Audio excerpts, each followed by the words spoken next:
Figura retórica número 1, la metáfora.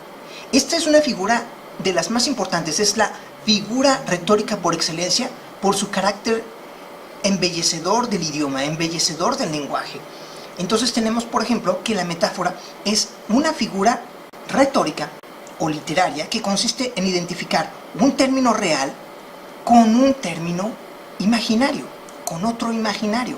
Es decir, que va a existir una relación entre el término real y el término imaginario, mediante una relación subyacente entre ambos. ¿Cuál es la relación subyacente? Esa será una tercera idea. Una tercera idea.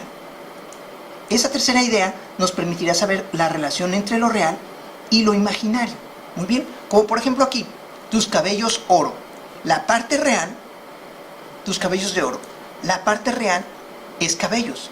La parte imaginaria es oro.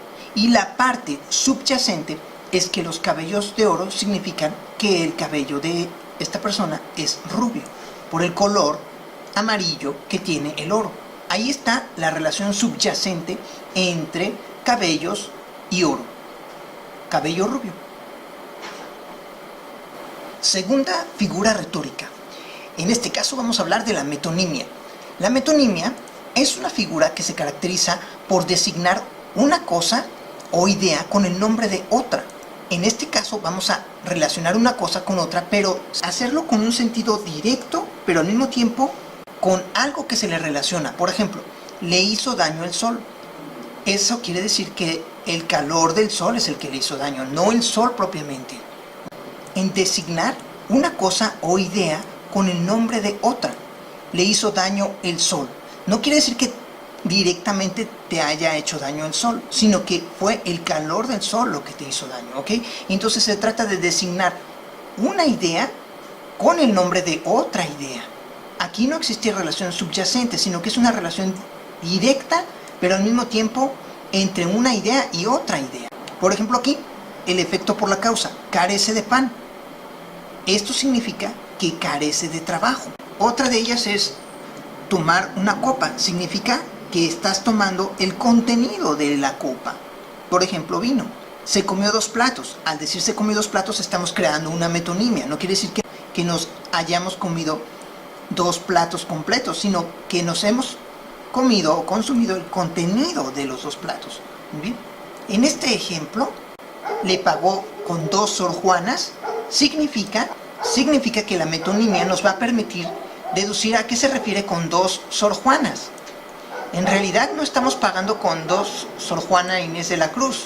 No significa que vayamos a pagarle a una persona dinero usando 2 Sor Juanas Inés de la Cruz. Significa que 2 Sor Juanas son 2 billetes de 200 pesos, porque en el billete de 200 pesos mexicano se encuentra la poetisa Sor Juana Inés de la Cruz. Entonces al decir le pagó 2 Sor Juanas, estamos creando una metonimia. La metonimia entonces nos sirve para designar una cosa o idea con el nombre de otra. Figura literaria número 3. El hiperbatón, también llamado o sinónimo de inversión o transposición, es la figura que consiste en alterar el orden lógico de las palabras, es decir, el orden usual de las palabras. Y se utiliza para dotar de una mayor belleza y elegancia, es decir, para hacerlo más al sentido clásico de la escritura antigua. También se utiliza para producir énfasis en una palabra o una idea que se quiere destacar, y también para adaptar el verso a una determinada rima. Cuando estemos hablando de versos y de rimas, a veces se utiliza el hiperbatón para que quede el número de sílabas que uno desea al formar una rima.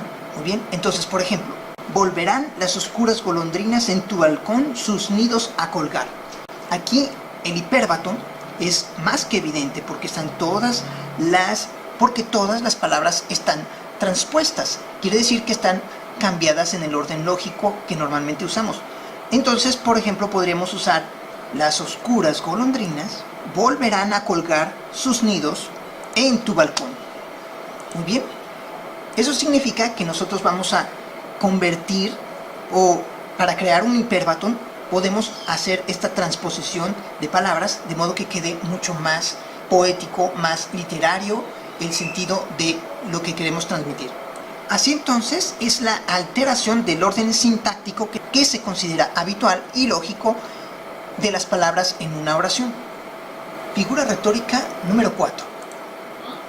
Esta figura nos va a presentar la palabra como una palabra clave. La palabra clave para definir un símil es utilizar el como. La palabra como nos va a permitir hacer una comparación. Por eso el símil es un sinónimo de comparación. Entonces es una figura que consiste en hacer esa comparación de dos términos que se asemejan de alguna manera. Por ejemplo aquí, tus labios son rojos como rubíes. El color rojo del rubí se relaciona con el rojo de los labios. Entonces, era una noche negra como la boca del lobo. Nuevamente, el comparativo como nos va a indicar que es un símil. A diferencia de la metáfora, observa cómo, por ejemplo, vamos a tener aquí tu pelo hermoso como la noche. Nosotros estamos empleando el como para reconocer al símil, a diferencia de la metáfora, en la que no podemos crear propiamente un como. Aquí podemos decir tus cabellos como oro, pero en realidad necesitamos el elemento subyacente que es rubio, ¿no? Por ejemplo aquí, en esta metáfora, el viento que apaga las luces de tus ojos, el elemento subyacente es cierra, porque el viento cierra sus ojos y nosotros lo utilizamos metafóricamente diciendo que el viento apaga las luces de sus ojos. Esto no lo podemos hacer con un símil, por lo tanto los símiles o comparaciones son más sencillos, son menos complicados en su elaboración y menos profundos. Utiliza el recurso de la comparación y